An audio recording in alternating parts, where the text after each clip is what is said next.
why do you think they're not more careful in drawing a line between what's legal and acceptable, at least legally, and what's illegal and sadistic and criminal? Is there something about, okay, so here's part of the reason I'm asking this question. So I spent a lot of time studying the perceptions and actions of very, very pathological people.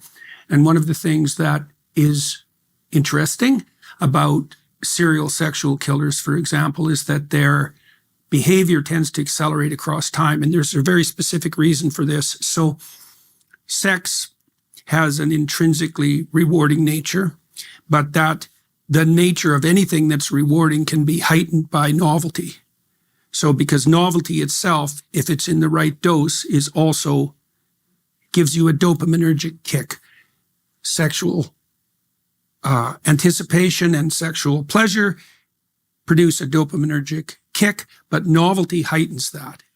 Okay, so what that tends to mean, especially if you're overdoing it, let's say, is that you want to stay on the novelty edge, right? So what you see with serial killers, for example, who have a sexually sadistic twist is that the sadistic element in their crime accelerates across time as they search for that edge to stay where things are maximally gratifying. And so there's reasonable evidence that the same thing applies to pornography use online, is that maybe it starts out with relatively vanilla displays, but then it progresses to more and more graphic displays, and then past graphic, there's kinky, and past kinky, there's violent, and past violent, there's violent and kinky, and that's not as far as it goes. And so you can also see this culturally. You know, Theodore Dalrymple, who's a very interesting British essayist, made a lot of this when he was talking about how porn invaded our culture, that the borders were, what would you say, moved bit by bit, really starting in the 1920s. He identified a famous case. Who was the novelist? Lady Chatterley's Lover was banned as a pornographic novel in Great Britain, and it was quite sexually graphic, especially for the time. And that ban was overthrown, and he thought of that as although Dalrymple is a free speech advocate, he thought of that, the victory of, I can't remember who the author was, actually quite a renowned author, the victory for his novel as the entry point of the pornographication of the culture. Okay, but over the course of my life, I've seen in our culture the same thing that happens to people who become increasingly sexually perverse as they chase the novelty edge. Because when I was very young, let's say, it was Playboy that broke the barrier fundamentally, right? That was Hugh Hefner, and Playboy was a relatively sophisticated magazine for a porn magazine. Most of the images of women were nudes, but not sexually explicit nudes, merely nudes. And there was a lot of journalism in Playboy and some very good writing. And Hefner kind of marketed that as bohemian 1950s, freedom and equality between men and women, the cool single person who was willing to explore their sexuality in a creative manner. And that was Playboy. And of course, that empire lasted for quite a long time. But then after Playboy came Penthouse, and Penthouse was much more sexually graphic, a lot more explicit.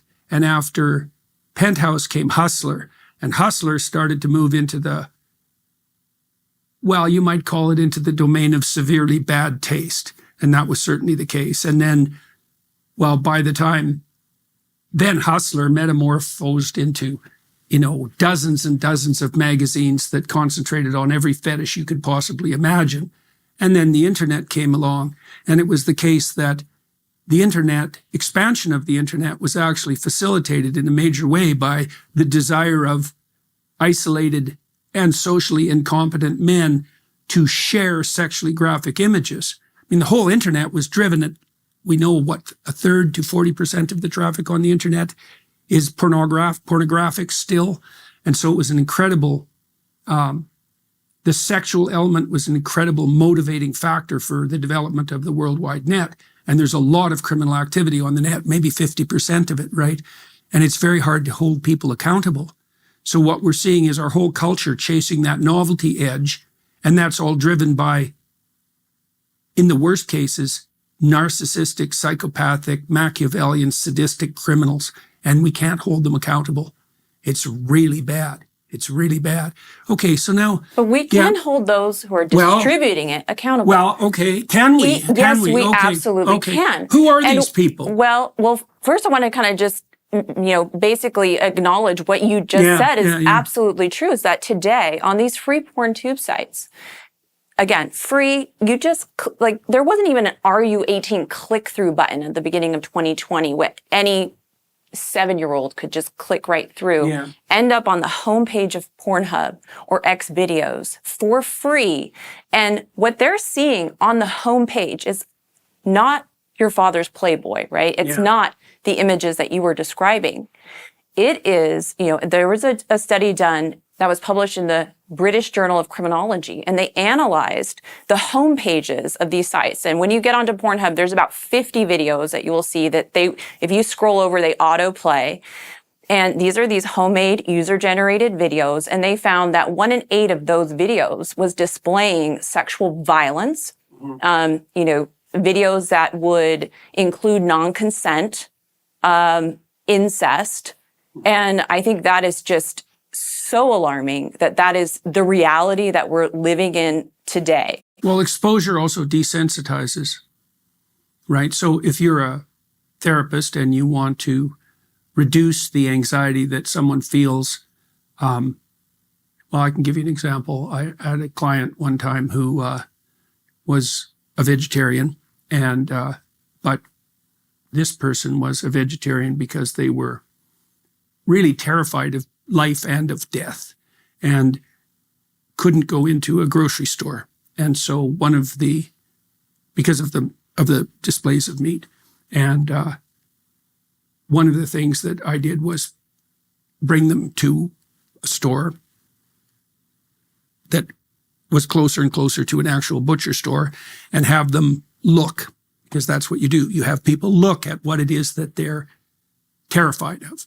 And if they do that voluntarily, their anxiety levels decrease. Actually, they become braver, but fundamentally, you could say as well that their anxiety levels decrease. And so the revulsion that young people would feel for violent acts is, especially on the sexual side, is going to be reduced as a consequence of that kind of voluntary exposure. And God only knows what that does.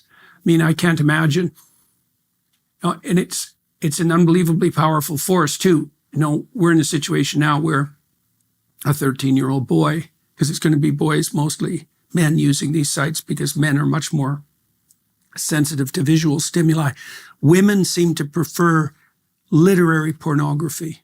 Although there are many, it's increasing, the number of girls. Do you know what the proportion is by any chance? No, I don't know that exact proportion. I do know it's still boys primarily that are primarily being exposed, but girls as well are consuming this kind of content at very young ages as well. Well, curiosity is going to drive that to some degree.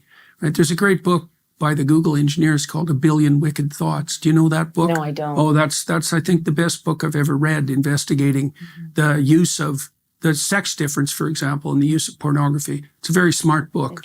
And so we're in a situation right now where the typical 13-year-old boy can see more beautiful nude woman than any man ever saw in history, right? Incredibly powerful, possibly irresistible stimulus package.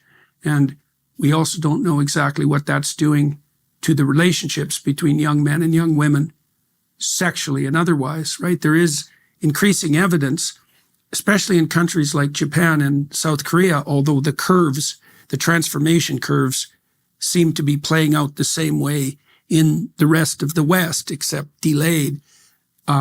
There's a tremendously high rate of virginity now in Japan. I think it's something like 30% of Japanese young people, 30 and under, have never had any sexual encounter whatsoever. The relationship scene is fragmenting in those countries. The birth rate has absolutely plummeted.